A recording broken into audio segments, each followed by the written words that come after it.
Hoje é 31 de março de 2020. É uma terça-feira, são 14 horas e 40 minutos. O escriba foi cumprir a sua obrigação de sobrevivência.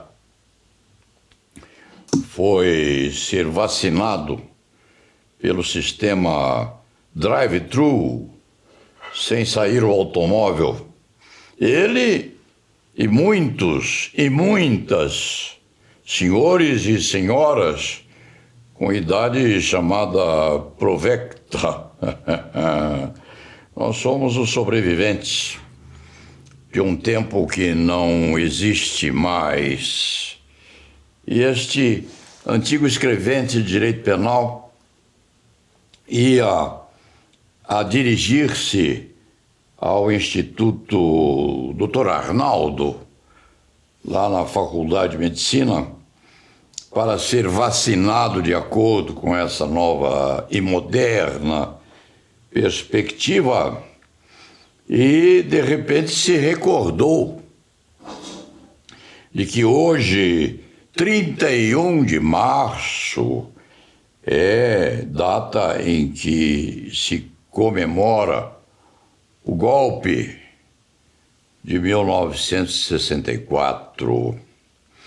E este antigo escrevente de direito penal, em razão até da sua senectude, ou seja, da sua idade, tendo se transformado em uma testemunha do passado, tem a obrigação também de dizer que a Revolução não aconteceu em 31 de março, não. O chamado golpe aconteceu concretamente no dia 1º de abril, que é o dia da mentira.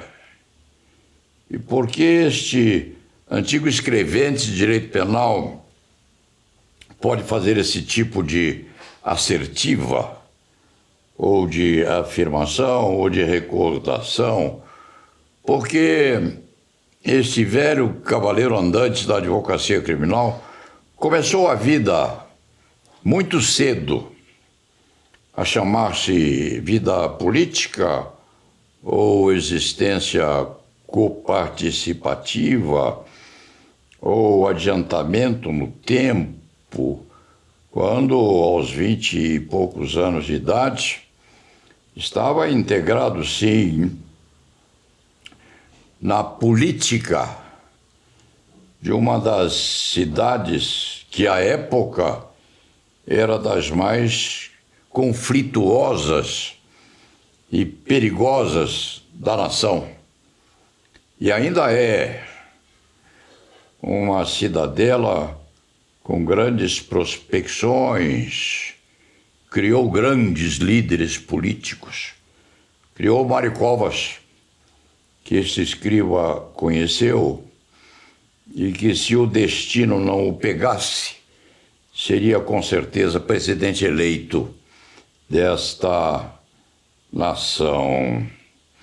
E porque amadureceu em Santos, este escrivão de direito penal e de processo penal, começando muito cedo a vida, pode afirmar com certeza absoluta que sua participação naquilo que é chamado hoje o golpe militar de 1964 aconteceu no dia 1º de abril, porque Santos era uma espécie de caldeirão fervente, onde comunistas e direitistas antegozavam o conflito que ia surgir.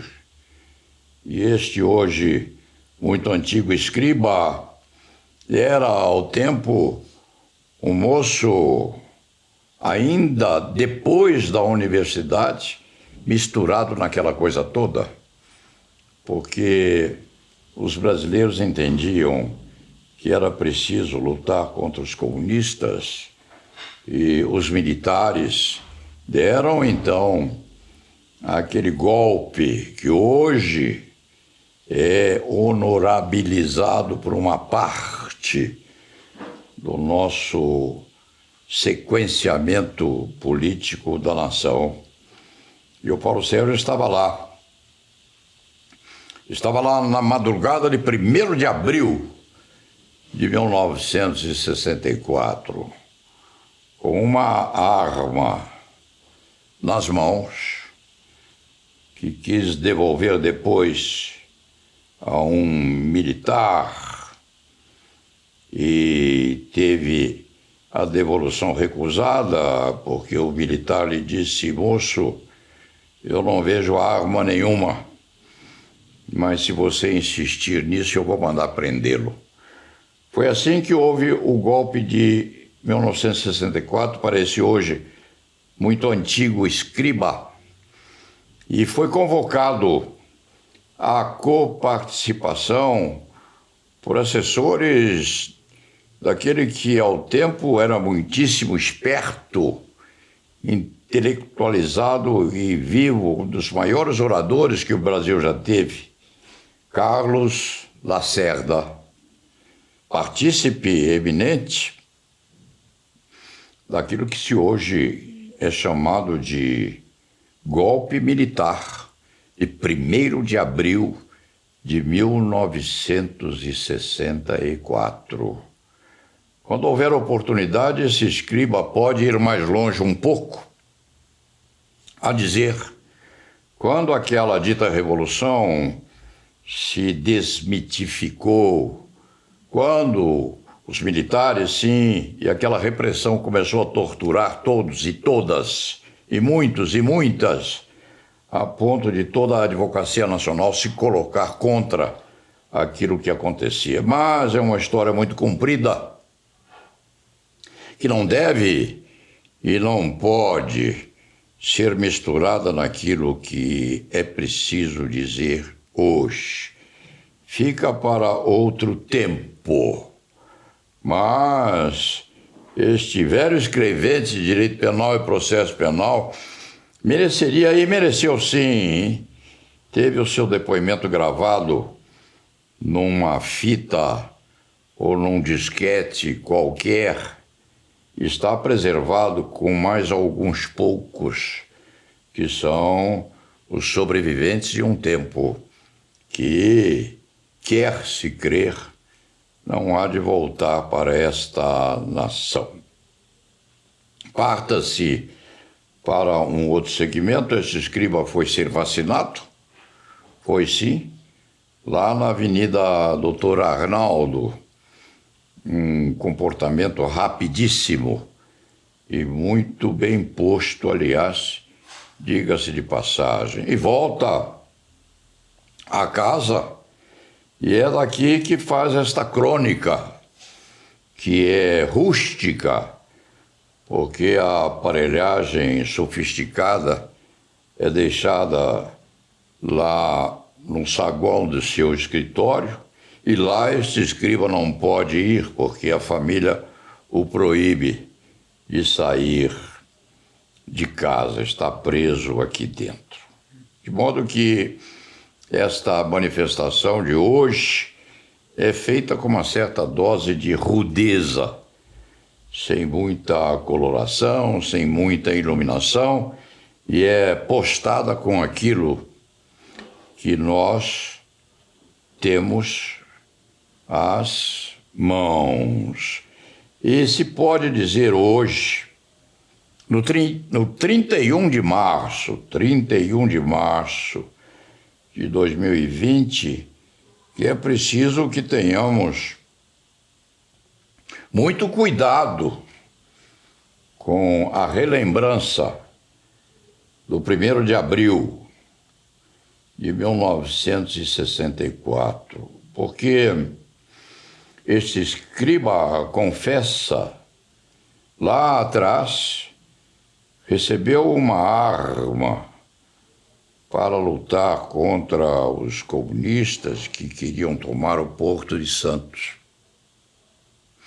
Quis devolvê-la sim, porque aquilo que parecia um comportamento heróico estava a ser desnaturado mais tarde pelas torturas enviesadas impostas ao povo brasileiro. Então, este escriturário tem dupla responsabilidade. A primeira porque estava vivo, e bastante, em 1º de abril de 1964. E a segunda porque hoje, 31 de março de 2020, na antevéspera, ou na véspera, do golpe de 1964, hoje ainda continua vivo.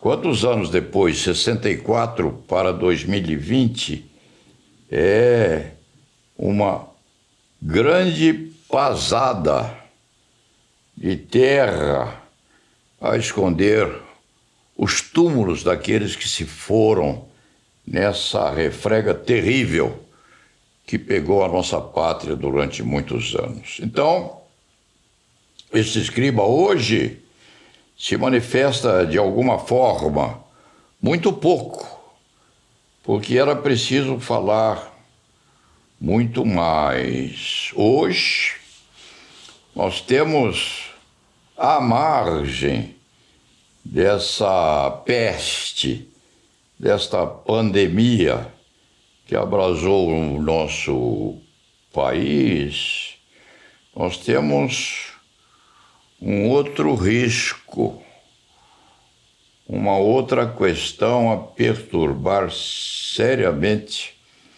o equilíbrio emocional deste velho cidadão brasileiro. Por quê? Porque nós elegemos, e o fizemos com uma boa maioria e em votação absolutamente democrática, nós elegemos um presidente que está aí a meio mandato, sendo testado, sim, sendo testado pelos riscos desse ser infernal que habita os nossos ares e prejudica a nossa saúde. De um lado, nós temos esse presidente que nós elegemos, não com o voto deste velho escriba, mas poderia ser, quem sabe, se tivesse sido convencido da melhoria representada pelo depósito posto nas urnas de um voto a mais. De um lado, nós temos esse presidente que está conturbado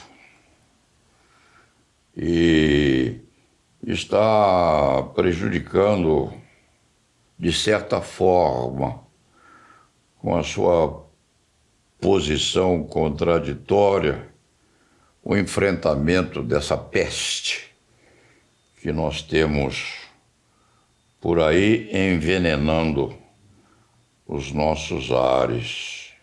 De outra banda, de outro lado, nós temos aquele mesmo povo que elegeu o presidente e, em grande parte, agora insatisfeita, a criticá-lo exatamente pela absurda posição que Jair Bolsonaro está assumindo no combate a essa pandemia, porque nós o vemos desarvorado ou misturado com uma certa dose de ensandicidade, se é que se pode usar esse termo, lutando contra a evidência e desprezando a orientação que é talvez a mais salutar a permitir que consigamos enfrentar com alguma dose de sobrevivência esse veneno que tem vindo por aí. E com certeza essa perplexidade diz exatamente com o contraste entre aquele que é sobrevivente do golpe de 64 e uma especificação encaminhada de falta de confiança nesse presidente que nós elegemos, que é um militar reformado e que, paradoxalmente, embora parecendo até ensandecido, tem a seu lado ou à volta da sua figura conspurcada pela indefinição, um magote de militares, sim, cada qual usando e preenchendo um posto que, se de comando não é no exercício da atividade militar em si, é prestigiado porque aquilo que não é um militar da ativa já o foi. E sempre se diz no Exército, aquele que vestiu a farda morre fardado com seus coturnos, em plena ordem e batendo continência. Qual é o risco que nós corríamos em 1964 e, quiçá, não devamos correr hoje? Aquele tempo, naquela época, o povo estava num estado de absurdidez, de descontentamento com o descalabro em que o Brasil se encontrava. E os militares nos chegaram e nos incorporaram como se fossem os anjos salvadores da pátria. E logo se demonstrou que aquela salvaguarda estava misturada nos gritos de terror, nas masmorras do golpe de Estado. E hoje nós temos, curiosamente, um herdeiro daquele tempo, porque também é um ex-militar, Jair Bolsonaro, cercado por militares por ele escolhidos e com uma dose grande de insatisfação popular em razão da forma como está a enfrentar esta pandemia, que é um benefício terrível à nação brasileira e ao mundo em geral. E se apresenta talvez nos pulmões e na mente de muitos a possibilidade de infernizar a vida desse presidente desorientado e a assunção, outra vez, de um pedaço do militarismo que assolou a nossa pátria em 1964. Esse é o risco que estiver o cavaleiro andante da história do Brasil, porque era menino, mocinho, quando isso começou.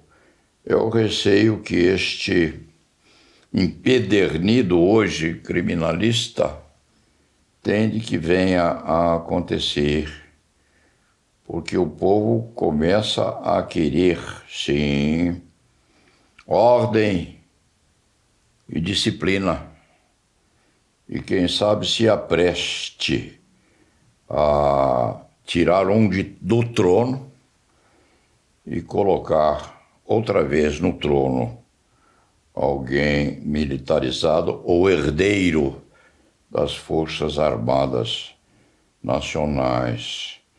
É uma complicação que de vez em quando aparece no pensamento ou na consciência deste cavaleiro andante da advocacia criminal brasileira, porque o presidente Jair Bolsonaro não parece estar agora numa situação em que se permita aos intérpretes afirmar que ele tem equilíbrio psíquico adequado ao enfrentamento da crise, mas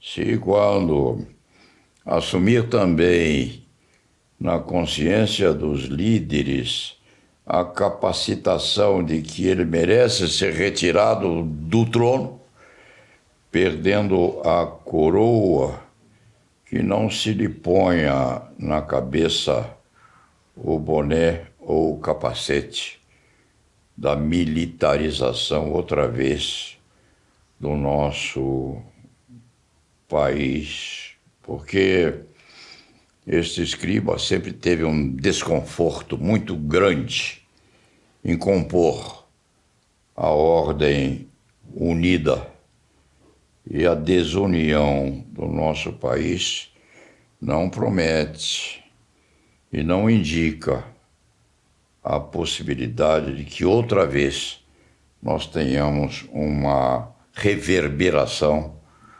dos herdeiros do golpe de 1964.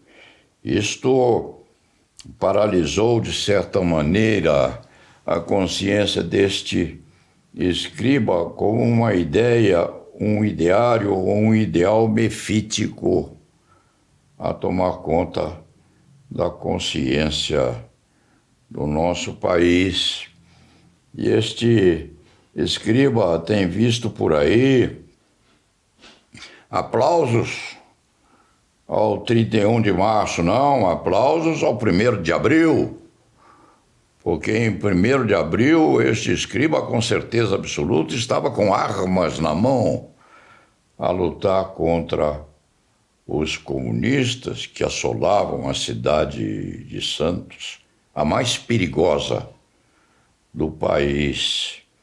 E hoje, 64 para 2020, quantos e quantos anos depois, aquele pedaço terrível da história pátria está a reverberar e a pedindo aos brasileiros que tenham um pouco de consciência daquilo que pode estar por vir. Porque se quando se chegar ao desprazer de retirar Jair Bolsonaro do trono, retirando-lhe, consequentemente, a faixa presidencial, será necessário que a transferência da liderança do poder seja feita de forma tal a que nós não tenhamos a reverberação do militarismo no nosso país. É isto que este escriba hoje, já muito antigo e herdeiro de uma das poucas memórias lúcidas que esta nação ainda tem, é isto que perturba muito hoje, agora, a tranquilidade deste escriba, preso em casa, sim, com a liberdade perdida e sofrendo na carne, com este encarceramento, o perigo ou o risco de que nós venhamos a repassar outra vez um pedaço ruim da história do Brasil. Vamos ver o que há de acontecer. A nação há de passar por isso, nós vamos sofrer bastante, sim. Este país vai precisar enfrentar esta pandemia com muita coragem e com observância daquilo que os nossos técnicos estão a dizer que é preciso fazer. Mas nós vamos sobreviver.